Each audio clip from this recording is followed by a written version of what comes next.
പ്രൈസലോ ദൈവത്തിന് നാമത്തിൽ മഹത്വം ഉണ്ടാകട്ടെ.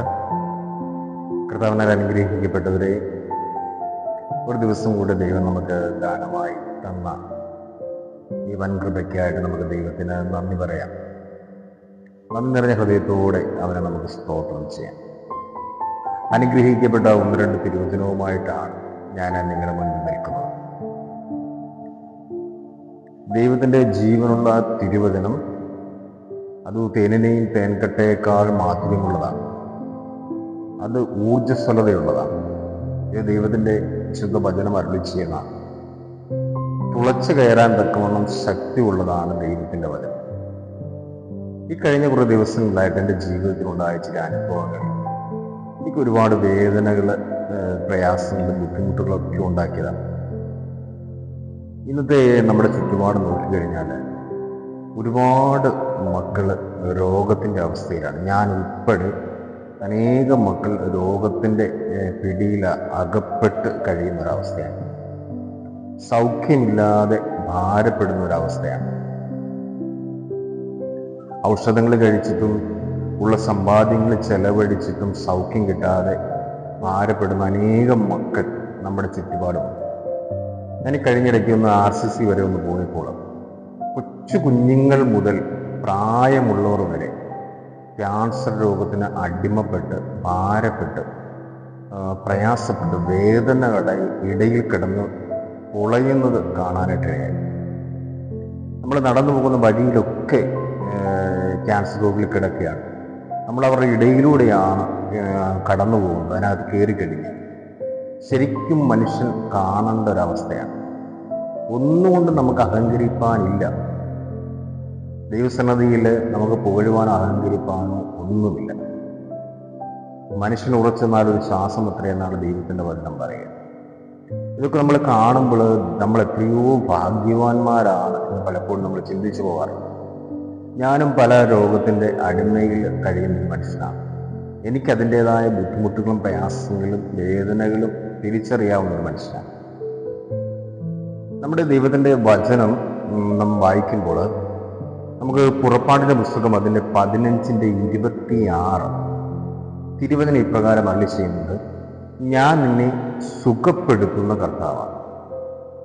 ഇത് പുറപ്പാടിൻ്റെ പുസ്തകം അതിൻ്റെ 15:26 ദൈവത്തിൻ്റെ വചനം അരുളി ചെയ്യും, ഞാൻ നിന്നെ സുഖപ്പെടുത്തുന്ന കർത്താവാണ്. ഇത് എത്ര പേര് വിശ്വസിക്കുന്നുണ്ട് എന്ന് എനിക്കറിയില്ല. ഇത് ജീവനുള്ള തിരുവചനമാണ്. ഇത് ജീവിപ്പിക്കുന്ന തിരുവചനമാണ്. എത്രയാണെന്ന് പറഞ്ഞാലും നമ്മൾ ഈ വചനമെടുത്ത് പ്രാർത്ഥിച്ചു കഴിഞ്ഞാൽ ഒരു സൗഖ്യം നമ്മുടെ മേലെ കടന്നു. അത് നമ്മുടെ കർത്താവ് ഇന്നും ജീവിക്കുന്ന ഒരു കർത്താവായതുകൊണ്ടാണ് ആ ഒരു സൗഖ്യം നമ്മുടെ മേലെ ഒഴുകുന്നത്. ഈ ഒരു വചനം നമ്മൾ ഉരുവിട്ട് പ്രാർത്ഥിച്ചു കഴിഞ്ഞാൽ തീർച്ചയായിട്ടും രോഗികളായിരിക്കുന്ന നമ്മളിൽ സൗഖ്യമുണ്ടാകും, മാറ്റങ്ങളുണ്ടാകും, വിടുതലുണ്ടാകും. വചനം പറയുന്നത്, ഞാൻ നിന്നെ സുഖപ്പെടുത്തുന്ന കർത്താവ്. എപ്പോഴും നമ്മുടെ ജീവിതത്തിൽ നമ്മുടെ നാവിലൂടെ ഈ ഒരു വചനം ഉരുവിട്ട് കഴിഞ്ഞാൽ അത് നമ്മൾ ഉറപ്പായിട്ടും സൗഖ്യം. വേദനകളിൽ നമുക്ക് വിടുതലുണ്ടാകും. നമ്മുടെ ചുറ്റുപാടുമുള്ള വേദനിക്കുന്ന രോഗികളായിരിക്കുന്ന മക്കളുടെ അടുത്ത് നമ്മൾ ഈ ഒരു വചനം പറഞ്ഞു കൊടുത്തു കഴിഞ്ഞാൽ അത് അവർക്കും ഒരു വിടുതലിൻ്റെതായി മാറും. അതുകൊണ്ട് നമുക്ക് ഈ ഒരു വചനം ഏറ്റുപറഞ്ഞ് പ്രാർത്ഥിക്കുവാനായിട്ട് കഴിയണം. അതുകൊണ്ട് നമ്മൾ ജീവന്റെ വചനം വായിക്കുമ്പോൾ വീണ്ടും ജെറമ്യായുടെ പുസ്തകം അതിൻ്റെ 17:14 അരുളി ചെയ്യുന്നുണ്ട്. ജെറമ്യ 17:14, കർത്താവ് എന്നെ സൗഖ്യപ്പെടുത്തണമേ, ഞാൻ സൗഖ്യമുള്ളവനാകും. എന്നെ രക്ഷിക്കണമേ, ഞാൻ രക്ഷയുള്ളവനായി മാറും. ഇത് ജെറമ്യ 17-ാം അധ്യായം അതിൻ്റെ 14-ാമത്തെ വചനം പറയുന്നതാണ്. കർത്താവെ എന്നെ സൗഖ്യപ്പെടുത്തണമേ, ഞാൻ സൗഖ്യമുള്ളവനായി മാറും. ഈ ഒരു വചനം നമ്മുടെ നാവിലൂടെ എപ്പോഴും നമ്മൾ കടത്തിവിട്ട് കഴിഞ്ഞാൽ തീർച്ചയായിട്ടും ഏത് മാറാ രോഗത്തിലും നമുക്ക് വിടുതലുണ്ട്. ഏത് രോഗത്തിലും നമുക്ക് സൗഖ്യമുണ്ടാകും. യെസയ്യായെ കുറിച്ച് ദൈവത്തിൻ്റെ വചനം പറയാം. ആമോസിന്റെ പുത്രനായ യെശയ്യാവിലൂടെ യെസയ്യായോട് ദൈവം പറഞ്ഞു, നീ മരിക്കാൻ പോവുക, അതുകൊണ്ട് നിന്റെ ഭവനത്തിലെ കാര്യങ്ങൾ എത്രയും പെട്ടെന്ന് ക്രമപ്പെടുത്താൻ പറ്റും. വേണ്ടതെല്ലാം നീ മറ്റുള്ളവരെ ചുമതലപ്പെടുത്തുക. നീ മരിക്കാൻ പോവാം, അതുകൊണ്ട് നീ രോഗത്തിൻ്റെ അടിമയിലാണ്, നീ മരിക്കാൻ പോവാം, നിന്റെ ആയുസ് തീർന്നു എന്ന് പ്രവാചകനിലൂടെ ദൈവം എസെക്കിയായോട് സംസാരിച്ചു. എസെക്കിയാ എന്താ ചെയ്തേ? തൻ്റെ കട്ടിൽ കിടന്നുകൊണ്ട് ചുമരിനോട് മുഖം തിരിച്ച് അവൻ ദൈവത്തിൻ്റെ സന്നദ്ധിയിൽ കരഞ്ഞു, കണ്ണുനീരൊഴുക്കി കഴിഞ്ഞപ്പോൾ ദൈവം വീണ്ടും ഈ പ്രവാചകനിലൂടെ ആമോസിന്റെ പുത്രനായ യെശയ്യാ അവരോട് വീണ്ടും എസെക്കിയായോട് സംസാരിച്ചു, നീ മരിക്കുകയില്ല, 15 വർഷം കൂടെ നീ ജീവിച്ചു. അവൻ്റെ ആ രോഗത്തിൽ നിന്ന്, അവൻ്റെ മരണത്തിലേക്ക് അവനെ തള്ളിവിട്ട, മരണത്തോട് അടുപ്പിച്ച ആ രോഗത്തിൽ നിന്ന് അവനെ വിടുവിച്ചത് അവൻ്റെ കണ്ണുനീരാണ്.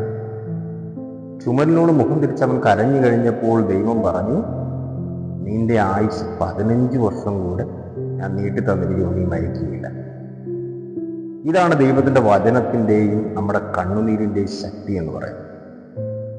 ദൈവസന്നദ്ധിയിൽ ഒന്ന് കരയുവാനും ഒന്ന് കണ്ണുനീരൊഴുക്കുവാനും ഈ വചനങ്ങളെ ഏറ്റുപറയുവാനും നമുക്ക് കഴിഞ്ഞാൽ നമ്മളിൽ വലിയ വിടുതലുണ്ട്. നമ്മുടെ ചുറ്റുപാടുമുള്ള രോഗികളിൽ വലിയ വിടുതലുണ്ടാകും. നമ്മുടെ ചുറ്റുപാടുമുള്ള രോഗികൾക്ക് വേണ്ടി നമ്മൾ പ്രാർത്ഥിച്ചാൽ ആ രോഗികളിൽ അത്ഭുതം നടക്കും. അതിന് യാതൊരു മാറ്റവും. പലപ്പോഴും ഞാനും ദൈവസന്നദ്ധിയിൽ പല വേദനകളെ നൽകി ഒറ്റയ്ക്കിരുന്ന് കരയാം. റൂമിൽ ഒറ്റയ്ക്കിരുന്നുകൊണ്ട് ഞാൻ എൻ്റെ കട്ടിലിരുന്നുകൊണ്ട് ദൈവത്തോട് എൻ്റെ വേദന, മനുഷ്യരുടെ മുൻപിൽ ഞാൻ കരയില്ല, ദൈവത്തിൻ്റെ മുൻപിൽ ഞാൻ കരയാറ്. അതുകൊണ്ട് ദൈവം എന്നെ നടത്തുന്നു എന്ന് പറയാം. ദൈവം എന്നെ എഴുന്നേൽപ്പിച്ച് നടത്തുന്നു. അത് എൻ്റെ കണ്ണുനീരിൻ്റെ അല്ലെങ്കിൽ എൻ്റെ പ്രാർത്ഥനയുടെ ഒരു ഫലം കൊണ്ട് മാത്രമാണ്. എനിക്ക് വേണ്ടി പ്രാർത്ഥിച്ച ഒരുപാട് വ്യക്തികളുമുണ്ട്. അവിടെ പ്രാർത്ഥനകളുടെ ഫലവും എൻ്റെ കണ്ണുനീരിൻ്റെ ഫലവും കൂടെയാണ് ഞാനിന്ന് എഴുന്നേറ്റ് നടക്കുന്ന, ഇപ്പോൾ നിങ്ങളോട് സംസാരിക്കുന്നുണ്ട്. ഈ വചനങ്ങൾക്ക് വലിയ ശക്തിയുണ്ട്, നമ്മുടെ കണ്ണുനീരിന് വലിയ ശക്തിയുണ്ട്. ഒരിക്കലും നമ്മുടെ കർത്താവ് നമ്മുടെ കണ്ണുനീരിനെ മറികടന്ന് പോകുന്നവനല്ല, അല്ലേ? മാർത്തയുടെ കണ്ണുനീര് കണ്ടാണ് ആ സഹോദരനെ ലാസറിനെ കർത്താവ് വിളിച്ചത്. കണ്ണുനീരിന് വലിയ ശക്തിയുണ്ട്. പ്രാർത്ഥനകൾക്ക്, ഈ വചനങ്ങൾക്ക് വലിയ ശക്തിയുണ്ട്. ഇവിടെ ദൈവത്തിൻ്റെ വചനം പറയുന്നുണ്ട്, ഹോസിയ പ്രവാചകന്റെ പുസ്തകം 14:8, ഹോസിയ 14:8, നിനക്ക് ഉത്തരമരുളുന്നതും നിന്നെ സംരക്ഷിക്കുന്നതും ഞാനാണ്. അപ്പം നിനക്ക് ഉത്തരമരുളുന്നതും നിന്നെ സംരക്ഷിക്കുന്നത് ഞാനാണ്. ഇത് ദൈവത്തിൻ്റെ വചനം പറഞ്ഞാണ്. ഹോസിയ പ്രവാചകന്റെ പുസ്തകം 14-ാം അധ്യായം 8-ാമത്തെ വചനം. നിന്റെ പ്രാർത്ഥനയ്ക്ക് മറുപടി നൽകുന്നത് ഞാനാണ്, നിനക്ക് ഉത്തരം തരുന്നത് ഞാനാണ്, നിന്നെ സംരക്ഷിക്കുന്നത് ഞാനാണ്, നിന്നെ നടത്തുന്നത് ഞാനാണ്. നമ്മൾ എന്തിനാ ദൈവത്തിൻ്റെ മുന്നിൽ അഹങ്കരിക്കുന്നത്? ഈ കഴിഞ്ഞ ദിവസവും ഒരാൾ എന്നോട് ചോദിച്ചു, അഹങ്കാരം എന്തിനാ മനുഷ്യൻ? പള്ളിയിൽ പോകുന്ന മറ്റുള്ളവരെ കാണിക്കാനാണോ? അഹങ്കാരത്തിനാണോ പള്ളിയിൽ പോകുന്നത്? അല്ല, നമ്മൾ ദൈവത്തെ കാണാനാണ്, ദൈവസ്ഥലത്തിൽ മുട്ടുമടക്കാനാണ്, ദൈവസ്ഥലത്തിൽ നിന്ന് കരയാനാണ്, അവൻ്റെ പാദങ്ങളിൽ നിന്ന് ചുംബിക്കാനാണ് ദൈവസന്നദ്ധിയിൽ നമ്മൾ ദൈവത്തിൻ്റെ ആലയത്തിൽ പോകുന്നത്. നമ്മൾ പായിട്ട് മുട്ടുമടക്കുന്നത് അതിനു വേണ്ടിയാണ്, അല്ലാതെ മറ്റുള്ളവരെ കാണിക്കാനല്ല, മത്സരിക്കാനല്ല. ഈ നാവ് തന്നിരിക്കുന്നത് മറ്റുള്ളവരെ മുറിപ്പെടുത്താനാണോ? കണ്ണ് തന്നിരിക്കുന്നത് തിന്മ കാണാനാണോ? കൈ തന്നിരിക്കുന്നത് തിന്മ ചെയ്യാനാണോ? അല്ല, അഹങ്കരിപ്പാൻ മനസ്സൊന്നുമില്ല. ദൈവസന്നദ്ധിയിൽ നമ്മെ നടത്തുന്നത് ദൈവത്തിൻ്റെ വചനമാണ്, ദൈവമാണ്. നമ്മുടെ കണ്ണുനീരാണ് നമ്മുടെ ആയുസ്സിൻ്റെ ബലം കൂട്ടുന്നതും കുറയ്ക്കുന്നതും കണ്ണുനീരാണ്, അല്ലേ?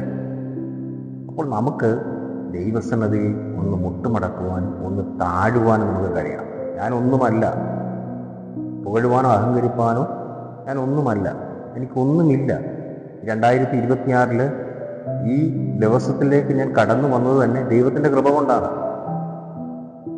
ഈ കഷ്ടാനുവാഴ്ച എനിക്ക് അതിലൂടെ യാത്ര ചെയ്യാൻ കഴിഞ്ഞത്, ഈസ്റ്റർ ആഘോഷിക്കാൻ കഴിഞ്ഞത്, അത് ദൈവത്തിൻ്റെ കൃപയാണ്, ദൈവത്തിൻ്റെ വലിയൊരു കരുണയാണ്. ഇത് നാം തിരിച്ചറിയണം. ഒന്നുമില്ല നമുക്ക് അഹങ്കരിക്കാനായിട്ട്. ദൈവമാണ് നമ്മളെ നടത്തുന്നത്, ദൈവമാണ് നമ്മളെ നയിക്കുന്നത്. കണ്ണുനീരോടെ ദൈവസന്നദ്ധിയിലായിരിക്കാൻ തക്കവണ്ണം ഇടയാകാം. ഈ 2-3 വചനങ്ങൾ എപ്പോഴും നമ്മുടെ ഓർമ്മയിൽ വേണം.